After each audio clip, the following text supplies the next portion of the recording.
सा।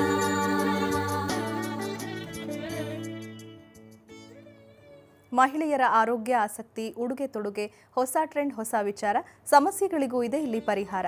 ವನಿತೆಯರ ಲೋಕದಲ್ಲೊಂದು ವಿಭಿನ್ನ ಪಯಣ. ಇದು ಗೆಳತಿ, ನಾನು ರಕ್ಷಾ.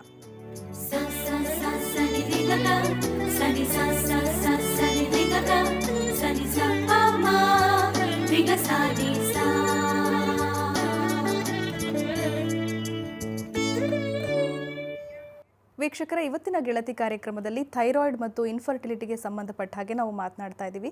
ಥೈರಾಯ್ಡ್ ಇರತಕ್ಕಂಥ ಮಹಿಳೆಯರಿಗೆ ಯಾಕೆ ಗರ್ಭ ಧರಿಸೋದು ಕಷ್ಟ ಆಗುತ್ತೆ, ಏನೆಲ್ಲ ಕಾಂಪ್ಲಿಕೇಶನ್ಸ್ ಇರುತ್ತೆ, ಅವರು ಸ್ಪೆಷಲಿ ಯಾವ ಥರ ಕೇರ್ ತಗೋಬೇಕು ಅನ್ನೋದ್ರ ಬಗ್ಗೆ ಇವತ್ತಿನ ಗೆಳತಿಯಲ್ಲಿ ಮಾತನಾಡೋದಕ್ಕೆ ಖ್ಯಾತ ಸ್ತ್ರೀರೋಗ ತಜ್ಞರಾದಂತಹ ಡಾಕ್ಟರ್ ಪದ್ಮಿನಿ ಪ್ರಸಾದ್ ಅವರು ನಮ್ಮ ಜೊತೆ ಇದ್ದಾರೆ. ಡಾಕ್ಟರ್, ಕಾರ್ಯಕ್ರಮಕ್ಕೆ ಸ್ವಾಗತ ನಿಮಗೆ. ಡಾಕ್ಟರ್, ಹಿಂದಿನ ಕಾಲದಲ್ಲೆಲ್ಲ 5-10 ಮಕ್ಕಳು ಸರಾಗವಾಗಿ ಆಗ್ಬಿಡ್ತಾ ಇತ್ತು. ಬಟ್ ಇತ್ತೀಚಿನ ದಿನಗಳಲ್ಲಿ ಇನ್ಫರ್ಟಿಲಿಟಿ ಅನ್ನೋದು ಒಂದು ದೊಡ್ಡ ಸಮಸ್ಯೆ ಆಗಿಬಿಟ್ಟಿದೆ. ಸೊ ಯಾಕೆ ಈ ಥರ ಸಮಸ್ಯೆ ಆಗಿದೆ ಅಂತ ಹೇಳ್ತೀರಾ ನೀವು? ಇದಕ್ಕೆ ಹಲವಾರು ಕಾರಣಗಳಿದೆ. ಏನಂದರೆ ನಾವು ಈ ನಮ್ಮ ಸಮಾಜದಲ್ಲಿ ಹಲವಾರು ಬದಲಾವಣೆಗಳಾಗ್ತಾ ಹೋದಂಗೆ, ಈ ಒತ್ತಡಗಳು ಜಾಸ್ತಿ ಆಗ್ತಾ ಹೋದಂಗೆ, ಮತ್ತು ಎಲ್ಲ ಕಡೆ ನಾವು ಕಲುಷಿತ ವಾತಾವರಣ, ಮತ್ತು ಕಡೆ ನಾವು ಒಂದು ಹವಾ, ಒಂದು ಗಾಳಿನಲ್ಲಿ ಆಗಲಿ ಅಥವಾ ನೀರಿನಲ್ಲಾಗಲಿ ಎಲ್ಲದ್ರೊಳಗೂ ಕಲುಷಿತಗೊಳ್ತಾ ಇದೆ.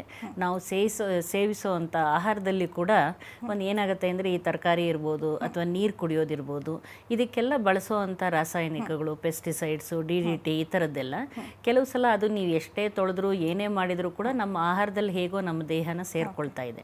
ಇದರಿಂದ ಏನಾಗುತ್ತೆ, ಅವೆಲ್ಲ ಹೊರಗಿಂದ ಬರುವಂಥ ಈ ರಾಸಾಯನಿಕಗಳು ನಮ್ಮ ದೇಹನ ಸೇರಿಕೊಂಡು ಅದನ್ನು ದೇಹದೊಳಗಿರುವಂಥ ಹಾರ್ಮೋನುಗಳನ್ನು ಏರ್ಪೇರು ಮಾಡ್ತಾ ಇದೆ. ಆ ಹಾರ್ಮೋನುಗಳು ತಾವೇ ಹಾರ್ಮೋನುಗಳ ಥರ ಕೆಲಸ ಮಾಡೋ ಥರ. ಹೀಗಾಗಿ ಅಂಡಾಶಯದ ಕೆಲಸ ಅಥವಾ ಅಂಡಾಣು ಬಿಡುಗಡೆ ಆಗುವಂಥದ್ದು, ಅದರಿಂದ ಉತ್ಪತ್ತಿ ಆಗುವಂಥ ಹಾರ್ಮೋನುಗಳು ಎಲ್ಲದರೊಳಗೂ ಏರ್ಪೇರು ಮಾಡ್ತಾ ಇದೆ. ಈ ಏರ್ಪೇರಿನಿಂದ ಏನಾಗ್ತಾ ಇದೆ ಅಂತ ಹೇಳಿದರೆ, ಇದು ಒಂದು ಬಂಜೆತನಕ್ಕೆ ಕಾರಣ ಆಗ್ತಾ ಇದೆ. ಒಂದು ಗರ್ಭಕೋಶದಲ್ಲಿ ಸರಿಯಾಗಿ ಕೆಲಸ ಕಾರ್ಯಗಳು ನಡೀತಾ ಇರೋದಿಲ್ಲ, ಹಾರ್ಮೋನುಗಳು ಉತ್ಪತ್ತಿ ಸರಿಯಾಗಿರಲ್ಲ, ಅಂಡಾಣು ಬಿಡುಗಡೆ ಸರಿಯಾಗಿ ಆಗ್ತಾ ಇಲ್ಲದೆ ಇರೋದ್ರಿಂದ ಅವರ ದೇಹದಲ್ಲಿ ಈ ಏರುಪೇರಿನಿಂದ ಈ ಬಂಜೆತನಕ್ಕೆ ಕಾರಣ ಆಗ್ತಾ ಇದೆ. ಇದರೊಳಗೂ ಹಲವಾರು ಹಾರ್ಮೋನುಗಳು ತೊಂದರೆ. ನೀವು ಥೈರಾಯ್ಡ್ ಹಾರ್ಮೋನ್ ಇರ್ಬೋದು, ನೀವು ಥೈರಾಯ್ಡ್ ಬಗ್ಗೆ ಮಾತಾಡ್ತೀರ, ಮತ್ತು ಅಂಡಾಶಯದಿಂದ ಉತ್ಪತ್ತಿಯಾಗುವಂಥ ಸ್ತ್ರೀ ಹಾರ್ಮೋನುಗಳಿರ್ಬೋದು, ಇತರೆ ಒತ್ತಡದಿಂದ ಬರುವಂಥ ಸ್ಟೀರಾಯ್ಡ್ ಹಾರ್ಮೋನ್ಸ್ ಇರ್ಬೋದು. ಈ ಥರ ಬಹಳಷ್ಟು ಬದಲಾವಣೆಗಳಿಂದ ಏನಾಗ್ತಾ ಇದೆ, ದೇಹದ ಕೆಲಸನೇ ಏರ್ಪೇರಾಗ್ತಾ ಇದೆ. ಹಾಗಾಗಿ ಇವೆಲ್ಲ ಬಂಜೆತನಕ್ಕೆ ಕಾರಣ ಆಗ್ತಾ ಇದೆ. ನೀವು ಬಹಳಷ್ಟು ವರ್ಷಗಳಿಂದ ಅವ್ರಿಗೆಲ್ಲ 5-10 ಆಗ್ತಾ ಇತ್ತು, ಹೇಗಾಗ್ತಾ ಇತ್ತು ಅಂತ ಕೇಳ್ತಾರೆ. ಆಗ ಅವ್ರು ಸೇವಿಸೋ ಆಹಾರ ಇರ್ಬೋದು, ಕುಡಿಯೋ ನೀರು ಇರ್ಬೋದು, ಸ್ವಚ್ಛಂದವಾದ ಗಾಳಿ ಇರ್ಬೋದು, ಪರಿಸರ ಮಾಲಿನ್ಯನ ನಾವು ಅಷ್ಟು ನೋಡ್ತಾ ಇರಲಿಲ್ಲ. ಯಾವುದೋ ಒಂದು ಹಳ್ಳಿಗಾಡಲ್ಲಿ ಇರ್ಬೋದು, ಅವ್ರಿಗೆ ಎಷ್ಟೆಷ್ಟು ದೂರ ನಡೀತಾ ಇದ್ರು, ಮೈ ಬಗ್ಸಿ ಕೆಲಸ ಮಾಡ್ತಾ ಇದ್ರು. ಹಾಗಾಗಿ ಏನಾಗಿತ್ತು, ದೇಹದಲ್ಲಿ ಅವ್ರಿಗೊಂದು ಶಕ್ತಿ ಅಥವಾ ರೋಗ ನಿರೋಧಕ ಶಕ್ತಿ ಚೆನ್ನಾಗಿರ್ತಾ ಇತ್ತು. ಇದೆಲ್ಲ ಕಾರಣದಿಂದ ಏನಾಗ್ತಾ ಇದೆ, ಅವ್ರ ದೇಹದ ಕೆಲಸ ಸುಗಮವಾಗಿ ನಡ್ಕೊಂಡು ಹೋಗ್ತಾ ಇದ್ರು. ಅದು ಯಾವ ರೀತಿ ಅವ್ರು ಗರ್ಭ ಧರಿಸ್ತಾ ಇದ್ರು, ಮದುವೆ ಆಗ್ತಿತ್ತು, ಮಕ್ಕಳಾಗ್ತಾ ಇತ್ತು, ಒಂದಾದ್ಮೇಲೆ ಒಂದು, ಯಾವ ಡಾಕ್ಟರ್ ಹತ್ರನೂ ಹೋಗ್ತಿರ್ಲಿಲ್ಲ, ಮನೆಯಲ್ಲೇ ಡೆಲಿವರಿಗಳು ಆಗ್ತಾ ಇತ್ತು. ಸಲೀಸಾಗೆ ಎಷ್ಟೋ ಡೆಲಿವರಿಗಳಾಗ್ತಾ ಇತ್ತು, ಅಲ್ಲೊಂದು ಇಲ್ಲೊಂದು ಕಾಂಪ್ಲಿಕೇಶನ್ಸ್ ಆಗ್ತಾ ಇತ್ತು. ಯಾಕೆ ಆಗ್ತಾ ಇತ್ತು, ಯಾಕೆ ಮಕ್ಕಳು ಬದುಕ್ತಾ ಇರಲಿಲ್ಲ, ಏನು ತೊಂದರೆ ಆಯಿತು ಅಂತ ಗೊತ್ತಾಗ್ತಿರ್ಲಿಲ್ಲ. ಅವ್ರಿಗೆ 10 ಮಕ್ಕಳಾಗೋ ಜಾಗದಲ್ಲಿ 1-2 ಮಕ್ಕಳು ಹೋದರೂ ಅವ್ರು ಅದ್ರ ಬಗ್ಗೆ ತಲೆ ಕೆಡಿಸ್ಕೊಳ್ತಾ ಇರಲಿಲ್ಲ. ಇನ್ನು ಉಳಿದಿದ್ದ ಮಕ್ಕಳು ಬೆಳ್ಕೊಂಡು ಹೋಗ್ತಾ ಇದ್ರು. ಹಾಗಾಗಿ ಆಗಿನ ಒಂದು ಕಾಲಕ್ಕೂ ಈಗಿನ ಒಂದು ಕಾಲಕ್ಕೂ ಬಹಳಷ್ಟು ಬದಲಾವಣೆಗಳನ್ನು ನಾವು ನೋಡ್ತಾ ಇದ್ದೀವಿ. ಇವೆಲ್ಲ ಕಾರಣಗಳಿಂದ ಏನಾಗ್ತಾ ಇದೆ, ಇದೆಲ್ಲ ಬಂಜೆತನಕ್ಕೂ ಕೂಡ ಕಾರಣ ಆಗ್ತಾ ಇದೆ. ಡಾಕ್ಟರ್, ಇನ್ನು ಥೈರಾಯ್ಡ್ ಮತ್ತೆ ಬಂಜೆತನದ ಬಗ್ಗೆ ಮಾತಾಡಬೇಕು ಅಂದ್ರೆ ಒಂದು ಅವಿನಾಭಾವ ಸಂಬಂಧ ಅಂತಾನೆ ಹೇಳ್ಬೋದು. ಸೊ ಥೈರಾಯ್ಡ್ ಕೂಡ ಜಾಸ್ತಿ ಆಗ್ತಾ ಇದೆ, ಹಾಗೇನೆ ಇನ್ಫರ್ಟಿಲಿಟಿ ಕೂಡ ಹೆಚ್ಚಾಗ್ತಾ ಇದೆ. ಸೊ ಯಾಕೆ ಥೈರಾಯ್ಡ್ ಇರ್ತಕ್ಕಂಥ ಮಹಿಳೆಗೆ ಗರ್ಭ ಧರಿಸೋದು ಕಷ್ಟ ಆಗುತ್ತೆ ಅಂತ ಹೇಳ್ತೀರಾ? ಇವಾಗ ಏನಾಗುತ್ತೆ ಅಂದರೆ, ಇತ್ತೀಚಿನ ದಿನಗಳಲ್ಲಿ ನೀವು ಹೇಳ್ದಂಗೆ ಬಹಳಷ್ಟು ಈ ಥೈರಾಯ್ಡ್ನ ಕೊರತೆ ಇರ್ಬೋದು. ಭಾಳ ಕಡಿಮೆ ಜನರಲ್ಲಿ ಥೈರಾಯ್ಡ್ ಹೆಚ್ಚಿಗೆ. ಈಗ ಥೈರಾಯ್ಡ್ ಗ್ರಂಥಿ ಅನ್ನೋದು ನಮ್ಮ ಒಂದು ಧ್ವನಿ ಪೆಟ್ಟಿಗೆ ಮುಂದೆ ಇರುವಂಥ ಒಂದು ಚಿಟ್ಟೆ ಆಕಾರದ ಒಂದು ಗ್ರಂಥಿ. ಅದರೊಳಗಿಂದ ಈ ಥೈರಾಯ್ಡ್ ಹಾರ್ಮೋನ್ ಉತ್ಪತ್ತಿ ಆಗ್ತಾ ಇರುತ್ತೆ. ಅದು ರಕ್ತನ ಸೇರಿಕೊಂಡು ದೇಹದ ಪ್ರತಿಯೊಂದು ಜೀವಕೋಶದ ಒಂದು ಕೆಲಸ ಕಾರ್ಯ ಕೂಡ ಒಂದು ಆ ಥೈರಾಯ್ಡ್ ಹಾರ್ಮೋನ್ ಬೇಕು. ಸ್ವಲ್ಪ ಅದು ಏರ್ಪೇರಾದಾಗ, ಇಲ್ಲ ಹೆಚ್ಚಿಗೆ ಉತ್ಪತ್ತಿ ಆದರೂ ಕಷ್ಟ ಅಥವಾ ಕಡಿಮೆ ಉತ್ಪತ್ತಿ ಆದರೂ ಕಷ್ಟ. ಬಹಳಷ್ಟು ನಾವು ನೋಡೋದು ಈ ಹೈಪೋಥೈರಾಯ್ಡಿಸಮ್ ಅಂತ, ಅಂದರೆ ಕಡಿಮೆ ಉತ್ಪತ್ತಿ ಆಗುವಂಥದ್ದು. ಈ ಕಡಿಮೆ ಉತ್ಪತ್ತಿ ಆಗೋದ್ರಿಂದ ಏನಾಗುತ್ತೆ, ದೇಹದ ಕೆಲಸಗಳು ಸರಿಯಾಗಿ ನಡೆಯಲ್ಲ, ಎಲ್ಲ ಕೆಲಸನೂ ಸ್ಲೋ ಆಗ್ತಾ ಹೋಗುತ್ತೆ. ಹಾಗಾಗಿ ಅದರದೇ ಅದು ಒಂದು ತೊಂದರೆಗಳಾಗತ್ತೆ. ಯಾವಾಗ ಈ ದೇಹದ ಕೆಲಸಗಳು ಸರಿಯಾಗಿ ನಡೀತಾ ಇರಲ್ಲ, ಬೇರೆ ಎಲ್ಲ ಒಂದು ಜೀವಕೋಶಗಳ ಮೇಲೂ ಅದರ ಪ್ರಭಾವ ಬೀರತ್ತೆ. ಹಾಗೆ ಒಂದು ಜನನಾಂಗಕ್ಕೆ ಅಥವಾ ಸಂತಾನೋತ್ಪತ್ತಿಗೆ ಸಂಬಂಧಪಟ್ಟ ಕೆಲಸ ಕಾರ್ಯಗಳು ಕೂಡ ಸರಿಯಾಗಿ ನಡೆಯಲ್ಲ. ಇದರಿಂದ ಏನಾಗುತ್ತೆ, ತೊಂದರೆ ಆದಂಗಾಗಿ ಅದು ಒಂದು ಬಂಜೆತನಕ್ಕೆ ಕಾರಣ ಆಗುತ್ತೆ.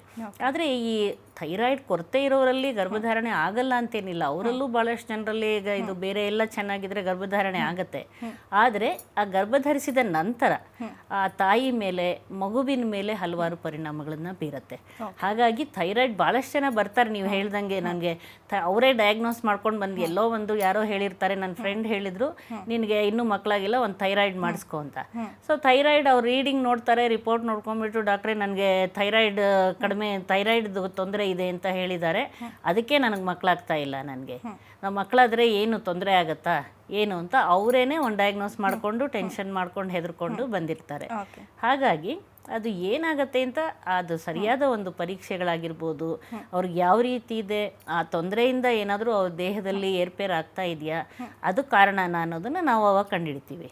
ಮತ್ತು ಎಲ್ಲರಲ್ಲೂ ಕೂಡ ಈಗ ತುಂಬ ಮುಖ್ಯವಾಗಿ ಅಂತ ಹೇಳಿದರೆ ಯಾವುದೇ ಒಂದು ಪ್ರೀ ಕನ್ಸೆಪ್ಷನಲ್ ಕೌನ್ಸೆಲಿಂಗ್ ಅಂತೆ, ಒಂದು ಗರ್ಭಧಾರಣೆಗೆ ಮೊದಲು ಅವರು ಯಾವಾಗ ನಮಗೀಗ ಮಕ್ಕಳಾಗಲಿ ಅಥವಾ ನಾವು ಮಕ್ಕಳಾಗೋದಕ್ಕೆ ಇವಾಗ ಪ್ಲ್ಯಾನ್ ಮಾಡ್ತೀವಿ ಅಂತ ಅವ್ರು ಅಂದ್ಕೊಂಡಾಗ ಅದಕ್ಕೆ ಮುಂಚೆ ಒಂದ್ಸಲ ವೈದ್ಯರನ್ನ ಬಂದು ಭೇಟಿ ಆಗಬೇಕು, ಪ್ರಿಪ್ರೇಷನ್ ಬೇಕು. ಹೌದು. ಅವಾಗ ಏನಾಗುತ್ತೆ ಅಂದರೆ ಭಾಳಷ್ಟು ಜನರಲ್ಲಿ ಈ ಸಬ್ ಕ್ಲಿನಿಕಲ್ ಹೈಪೋಥೈರಾಯ್ಡಿಸಮ್ ಅಂತ ಅವ್ರಿಗೇನು ತೊಂದರೆ ಏನು ಕಾಣಿಸಿರಲ್ಲ, ಆದರೆ ನೀವು ಪರೀಕ್ಷೆ ಮಾಡಿ ನೋಡಿದಾಗ ಸ್ವಲ್ಪ ಮಟ್ಟಿಗೆ ಅದು ಕೊರತೆ ಆಗ್ತಾ ಇದೆ ಅನ್ನೋ ಥರ ಇರುತ್ತೆ. ಆ ಹಂತದಲ್ಲೇ ಅವ್ರಿಗೆ ಚಿಕಿತ್ಸೆ ಎಲ್ಲ ಕೊಟ್ಟಾಗ ಗರ್ಭಧಾರಣೆ ಆದಮೇಲೆ ಆದ ನಂತರ ಅವಾಗ ಹೆಚ್ಚಿಗೆ ತೊಂದರೆ ಆಗೋದಿಲ್ಲ. ಹಾಗಾಗಿ ಪ್ರತಿಯೊಬ್ಬರೂ ಇದಕ್ಕೆ ಗರ್ಭಧಾರಣೆಗೆ ಮುಂಚೆ ವೈದ್ಯರನ್ನ ಬಂದು ಭೇಟಿಯಾದರೆ ಅವ್ರು ಎಲ್ಲ ಪರೀಕ್ಷೆಗಳು ನಾವು ಪೂರ್ತಿ ಅವ್ರ ದೇಹದ ಪರೀಕ್ಷೆ ಇರ್ಬೋದು, ಬೇರೆ ಹಾರ್ಮೋನುಗಳು, ಶುಗರ್ ಇದೆಯಾ, ಬ್ಲಡ್ ಪ್ರೆಷರ್ ಇದೆಯಾ, ಅಥವಾ ಬೇರೆ ಇನ್ನೇನಾದರೂ ಹಾರ್ಮೋನುಗಳು ಕೊರತೆ ಇದೆಯಾ, ಎಲ್ಲ ಒಂದು ಸಲ ನಾವು ಪರೀಕ್ಷೆ ಮಾಡ್ತೀವಿ. ಆವಾಗ ಏನಾಗುತ್ತೆ ಅಂದರೆ ಏನಾದರೂ ತೊಂದರೆ ಇದ್ದರೆ ಮೊದಲೇ ನಾವು ಅದನ್ನು ಕರೆಕ್ಷನ್ ಮಾಡ್ಬೋದು. ಮತ್ತು ಪ್ರತಿಯೊಬ್ಬರೂ ಕೂಡ ಈ ಗರ್ಭಧಾರಣೆಗೆ ಮುಂಚೆ ಈ ಫೋಲಿಕ್ ಆ್ಯಸಿಡ್ ಟ್ಯಾಬ್ಲೆಟ್ಸ್ಗಳನ್ನ ಕೊಡ್ತೀವಿ ನಾವು, ಅದರಿಂದನೂ ಕೂಡ ಎಷ್ಟೋ ಮಕ್ಕಳ ನ್ಯೂನತೆ ಆಗೋದನ್ನು ನಾವು ತಪ್ಪಿಸೋದಕ್ಕೆ ಸಾಧ್ಯವಾಗುತ್ತೆ. ಹಾಗಾಗಿ ಅಂಥದ್ರೊಳಗೆ ಈ ಥೈರಾಯ್ಡು ಒಂದು. ಆ ರೀತಿ ಸರಿಯಾಗಿ ಮೊದಲೇ ಪರೀಕ್ಷೆ ಮಾಡಿಕೊಂಡು ಪ್ಲ್ಯಾನ್ ಮಾಡಿ ಸರಿಯಾದ ರೀತಿಯಲ್ಲಿ ಗರ್ಭಧಾರಣೆ ಪ್ರಾರಂಭ ಮಾಡಿದರೆ ಅವ್ರಿಗೇನು ತೊಂದರೆ ಆಗಲ್ಲ. ಓಕೆ ಡಾಕ್ಟರ್, ಇನ್ನು ಗರ್ಭ ಧರಿಸಿದ ನಂತರ ಥೈರಾಯ್ಡ್ ಬರುವಂಥ ಸಾಧ್ಯತೆ ಕೂಡ ಇರುತ್ತೆ. ಸೊ ಒಬ್ಬ ಮಹಿಳೆ ಗರ್ಭಿಣಿ ಆದ ನಂತರ ಥೈರಾಯ್ಡ್ ಬಂದರೆ ಸೊ ಮಗುವಿಗಾಗಲಿ ಆಕೆಗಾಗಲಿ ಯಾವ ರೀತಿಯಾದಂಥ ತೊಂದರೆ ಆಗುತ್ತೆ ಅಂತ ಹೇಳಿ. ಇವಾಗ ಈ ಗರ್ಭಧಾರಣೆಯ ನಂತರ ಥೈರಾಯ್ಡ್ದು ಬರುತ್ತೆ ಅಥವಾ ಬರಲ್ಲ ಅನ್ನೋದಕ್ಕಿಂತ ಅವರಲ್ಲಿ ಇರೋದು ಮೊದಲೇ ಇರುತ್ತೆ, ಅದನ್ನು ಡಿಟೆಕ್ಟ್ ಮಾಡಿರೋದಿಲ್ಲ.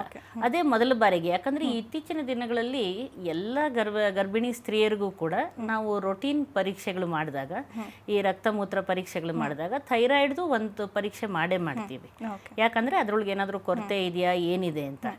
ಈ ಗರ್ಭಧಾರಣೆಯಿಂದನೇ ಕೆಲವರಲ್ಲಿ ಏನಾಗುತ್ತೆ, ಸ್ವಲ್ಪ ದೇಹದಲ್ಲಿ ಸ್ವಲ್ಪ ಹೆಚ್ಚಿನ ಒಂದು ಥೈರಾಯ್ಡ್ ಹಾರ್ಮೋನ್ ಉತ್ಪತ್ತಿ ಆಗುವಂಥ ಸ್ಥಿತಿ ಇರುತ್ತೆ. ಅದು ನಾರ್ಮಲ್ ಆಗಿರುತ್ತೆ, ತಾನಾಗೆ ಆಮೇಲೆ ಸರಿ ಹೋಗುತ್ತೆ. ಎಷ್ಟು ನಾವು ಯಾವಾಗ ನಾವು ಈಗ ಕೊರತೆ ಇದೆ ಅಂತ ಕಂಡುಹಿಡಿತೀವಿ ತಕ್ಷಣ ಅವ್ರಿಗೆ ನಾವು ಟ್ರೀಟ್ಮೆಂಟ್ ಶುರು ಮಾಡಬೇಕಾದ್ರೆ, ಯಾತಕ್ಕೋಸ್ಕರ ಅಂದರೆ ಮೊದಲ 3 ತಿಂಗಳು ಅಂದರೆ ಮೊದಲ ತ್ರೈಮಾಸಿಕದಲ್ಲಿ ಮಗುವಿನ ಇದು ಮಿದುಳಿನ ಬೆಳವಣಿಗೆ, ನರದ ಬೆಳವಣಿಗೆ, ಅದರ ಬುದ್ಧಿವಂತಿಕೆ ಬೆಳವಣಿಗೆ ಇದೆಲ್ಲ ಆಗಬೇಕಾದ್ರೆ ತಾಯಿಯಿಂದ ಬರುವಂಥ ಥೈರಾಯ್ಡ್ ಹಾರ್ಮೋನು ಮಗು ಬಳಸ್ಕೊಳ್ಳುತ್ತೆ ಅದರ ಬೆಳವಣಿಗೆಗೆ. ನಂತರದ ದಿನಗಳಲ್ಲಿ ಮಗು ತಾನಾಗೆ ಉತ್ಪತ್ತಿ ಮಾಡುತ್ತೆ. 3 ತಿಂಗಳ ನಂತರ ಮಗುವಿಗೆ ಅದರದೇ ಆದ ಥೈರಾಯ್ಡ್ ಹಾರ್ಮೋನ್ ದೇಹದಲ್ಲಿ ಉತ್ಪತ್ತಿ ಆಗುತ್ತೆ. ಸೊ ಅದು ನೋಡ್ಕೊಳ್ಳುತ್ತೆ ನೆಕ್ಸ್ಟ್ 2 ತ್ರೈಮಾಸಿಕದಲ್ಲಿ. ಮೊದಲ 3 ತ್ರೈಮಾಸಿಕ ಬಹಳ ಮುಖ್ಯ. ಆ ಸಮಯದಲ್ಲಿ ತಾಯಿಗೆ ಥೈರಾಯ್ಡ್ ಹಾರ್ಮೋನ್ ಕೊರತೆ ಇದ್ದರೆ ಮಗುವಿನ ಮೆದುಳಿನ ಬೆಳವಣಿಗೆ ಆಗಲಿ ಅಥವಾ ಬುದ್ಧಿವಂತಿಕೆ ಆಗಲಿ ಸ್ವಲ್ಪ ಕುಂಠಿತವಾಗೋ ಥರ ಆಗುತ್ತೆ. ಅದಕ್ಕೆ ನಾವು ಎಲ್ಲರೂ ಪರೀಕ್ಷೆ ಮಾಡಿಸ್ಕೊಳ್ಳಿ, ಮುಂಚೆನೂ ಮಾಡಿ ಅಥವಾ ಅದರ ನಂತರ ಮಾಡಿ. ಯಾಕಂದರೆ ಇವಾಗ ಎಲ್ಲರಿಗೂ ಅವ್ರ ಮಕ್ಕಳು ಫಸ್ಟ್ ರ್ಯಾಂಕೇ ಬರಬೇಕು, ಸೆಕೆಂಡ್ ಥರ್ಡ್ ಬಂದ್ರೂ ಇಷ್ಟ ಆಗೋದಿಲ್ಲ. ನಮ್ಮ ಮಕ್ಕಳು ಬುದ್ಧಿವಂತರಾಗಬೇಕು, ಚೆನ್ನಾಗಿ ಪ್ರತಿಯೊಂದು ತಂದೆ ತಾಯಿ ಆಸೆ ಕನಸು ಅದು. ಹಾಗಾಗಿ ಮಕ್ಕಳಿಗೆ ಬುದ್ಧಿವಂತರಾಗೋದಕ್ಕೆ, ಚಟುವಟಿಕೆಯಿಂದ ಇರೋದಕ್ಕೆ ಈ ಥೈರಾಯ್ಡ್ ಹಾರ್ಮೋನು ಬಹಳ ಮುಖ್ಯವಾಗುತ್ತೆ. ಆವಾಗ ನಾವು ಅದನ್ನು ಪರೀಕ್ಷೆ ಮಾಡಿ ಆವಾಗ ಚಿಕಿತ್ಸೆ ಪ್ರಾರಂಭ ಮಾಡ್ಕೋಬಹುದು. ಓಕೆ ಡಾಕ್ಟರ್, ಈ ಥೈರಾಯ್ಡ್ ಮತ್ತು ಬಂಜೆತನಕ್ಕೆ ಸಂಬಂಧಪಟ್ಟ ಹಾಗೆ ಮತ್ತಷ್ಟು ವಿಚಾರಗಳನ್ನು ಮಾತನಾಡೋಣ ವೀಕ್ಷಕರೇ. ಆದರೆ ಅದಕ್ಕೂ ಮೊದಲು ಗೆಳತಿ ಕಾರ್ಯಕ್ರಮದಲ್ಲೀಗ ಸ್ಮಾಲ್ ಬ್ರೇಕ್.